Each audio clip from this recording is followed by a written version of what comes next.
নমস্কার, আমি ডক্টর চন্দ্রাংশু শাস্ত্রী।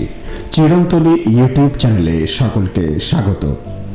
আজ সিংহ রাশির জাতক জাতিকাদের আগস্ট 2025 কেমন যাবে সে বিষয়ে ডিটেলস আলোচনা করব।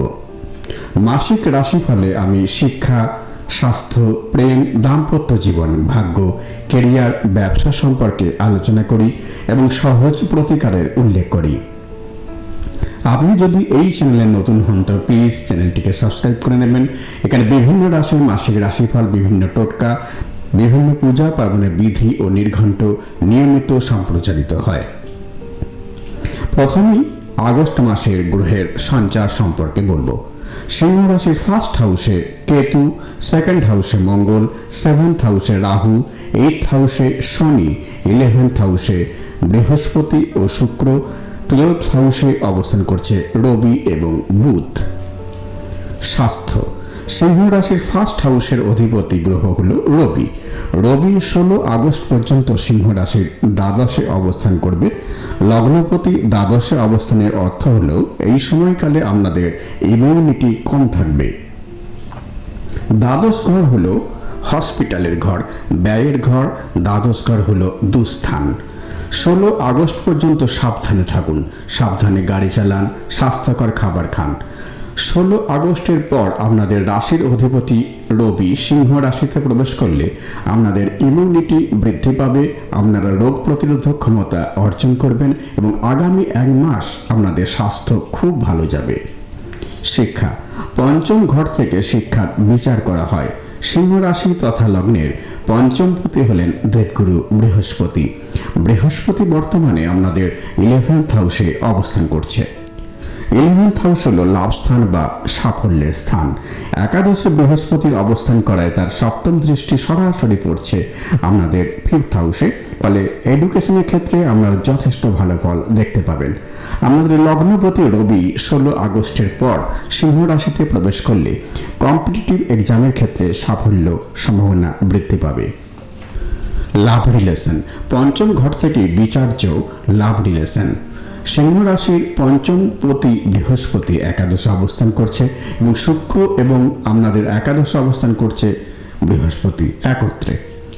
সুতরাং পঞ্চম ঘরে বৃহস্পতি এবং শুক্র উভয় দৃষ্টি পড়ছে, তবে শনির বক্রী দৃষ্টি আপনাদের 5th হাউসে পড়ছে। ফলে লাভ রিলেশনের ক্ষেত্রে মাঝে মাঝে মতানৈক্য দেখা দেবে, মনোমালিন্য দেখা দেবে। সেটা 16 আগস্ট পর্যন্ত। 16 আগস্টের পর রবি সিংহ রাশিতে গোচর করলে আপনাদের লাভ রিলেশনের ক্ষেত্রে খুবই শুভ ফল লাভ করবেন। ম্যারিড লাইফ, সপ্তম ঘর থেকে ম্যারিড লাইফের বিচার করা হয়। সিংহ রাশির 7th হাউসের অবস্থান করছে রাহু, আর আপনাদের সপ্তমপতি শনি অবস্থান করছে অষ্টমে। বক্রী অবস্থায় শনিদেব রয়েছেন। 7th হাউসে রাহু অবস্থান করলে প্রবলেম সৃষ্টি করে, মিসআন্ডারস্ট্যান্ডিং, মিসকমিউনিকেশন, লাইফ পার্টনারের হেলথও খারাপ যাবে। আবার সপ্তমপতি শনি অষ্টমে বক্রী অবস্থানে থাকার ফলে ম্যারেড লাইফে পারস্পরিক মতের অমিল, কথা বলতে বলতে ঝগড়া সৃষ্টি হবার সম্ভাবনা দেখা দেবে। আপনার লাইফ পার্টনার প্রায় অসুস্থ হয়ে পড়বেন এই মাসে। সত্য কথা বলতে কি এই মাসে আপনাদের ম্যারেড লাইফ কোনোভাবেই ভালো যাবে না। ভাগ্য, নবম ঘর হলো ভাগ্যস্থান। সিংহ রাশি তথা লগ্নের নবমপতি মঙ্গল অবস্থান করছে 2nd হাউসে, খুব ভালো যোগ। ভাগ্যের কারক গ্রহ বৃহস্পতি 11th হাউসে অবস্থান করছে এবং 16 আগস্টের পর আপনাদের রাশির অধিপতি গ্রহ রবি স্বক্ষেত্রে প্রবেশ করবে। এই শুভ অবস্থান আগস্ট মাস সিংহ রাশি তথা লগ্নকে অত্যন্ত ভাগ্যশালী করে তুলবে। গুরুত্বপূর্ণ সিদ্ধান্ত, বিনিয়োগ যা কিছু আছে আপনারা 16 আগস্টের পর করুন, অত্যন্ত সফল হবেন। ক্যারিয়ার, দশম ঘর থেকে ক্যারিয়ারের বিচার করা হয়। আমাদের দশমপতি শুক্র বর্তমানে 11th হাউসে অবস্থান করছে, সঙ্গে অবস্থান করছে দেবগুরু বৃহস্পতি। 2nd হাউসে নবমপতি মঙ্গল অবস্থান করছে।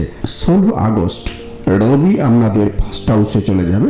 সুতরাং আগস্ট মাসে আপনাদের ক্যারিয়ারের যথেষ্ট উন্নতি ঘটবে। বিশেষত 16 আগস্টের পর শনির 3য় দৃষ্টি কর্মস্থানে পড়ে, হার্ড ওয়ার্ক করতে হবে। তবে হ্যাঁ, আপনারা জানেন যে সিংহ রাশির শনির ধাইয়া চলছে। যাদের মেটাল চার্টে শনির অবস্থান শুভ নয়, অর্থাৎ শনি বক্রী বা দুস্থানগত, অর্থাৎ 3, 6, 8, 12 অবস্থানে রয়েছে বা নিচস্থ এবং যাদের দশা অন্তর্দশা সাপোর্টিং নয় এই মুহূর্তে তাদের কর্মজীবনে সমস্যা হবার সম্ভাবনা রয়েছে, কিন্তু যাদের জন্মছকে শনি শক্তিশালী এবং অনুকূল অবস্থানে রয়েছে তাদের ক্ষেত্রে বড় কোনো সমস্যা দেখা দেবে না। চাকরি লাভের সম্ভাবনা যাদের শনি শক্তিশালী তাদের ক্ষেত্রে যথেষ্ট ভালো এই মাসে। ব্যবসা, সপ্তমপতির অষ্টমে অবস্থান ব্যবসার ক্ষেত্রে খুব একটা শুভযোগ নয়। হঠকারী কোনো সিদ্ধান্ত ব্যবসার ক্ষেত্রে নেবেন না। যারা পার্টনারশিপ বিজনেস করছেন তারা সাবধানে ব্যবসা পরিচালনা করুন। সমস্ত কার্য পার্টনারের ওপর নির্ভর করে বসে থাকবেন না। ব্যবসা ক্ষেত্রে কোনো ঝগড়া বিবাদে জড়িয়ে পড়বেন না, এতে আপনার ক্ষতি হবে। প্রতিকার, প্রতিদিন সকালে স্নানের পর সূর্যকে তামার পাত্রে করে জল দান করুন ও জবা ফুল অর্পণ করুন। মন্ত্র উচ্চারণ করুন ওং জবা কুসুম শঙ্কা শঙ্কাশ্বপেয়ং মহাদুতিং ধান্তারিং সর্বপাপঞ্জং প্রণতস্মি দিবাকরম। প্রতি শনিবার সন্ধ্যায় উচ্চারণ করুন ওং শম শনেশ্বরায় নমঃ 108 বার। প্রতিদিন সন্ধ্যায় যদি সম্ভব না হয় প্রতি মঙ্গল এবং শনিবার হনুমান চালিসা পাঠ করুন। হনুমানজির শক্তিশালী মন্ত্র ওং হং হনুমতে নমঃ প্রতিদিন সকালে স্নানের পর উচ্চারণ করুন 108 বার। প্রতি রবিবার সকালে স্নানের পর উচ্চারণ করুন ওং ঘৃণী সূর্যায় নমঃ 108 বার। আমার এই ভিডিও ভালো লাগলে প্লিজ লাইক করবেন, শেয়ার করবেন এবং পরের ভিডিওগুলি যাতে শীঘ্র দেখতে পান সেজন্য চ্যানেলটিকে অবশ্যই সাবস্ক্রাইব করে নেবেন এবং আমার জ্যোতিষী পরামর্শ গ্রহণে আগ্রহী হলে 8617498640 এই ফোন নম্বরে ফোন করতে পারেন বা হোয়াটসঅ্যাপ করতে পারেন 9434660892 এই নম্বরে। আজ এই পর্যন্ত, দেখা হবে পরের ভিডিওতে। ধন্যবাদ।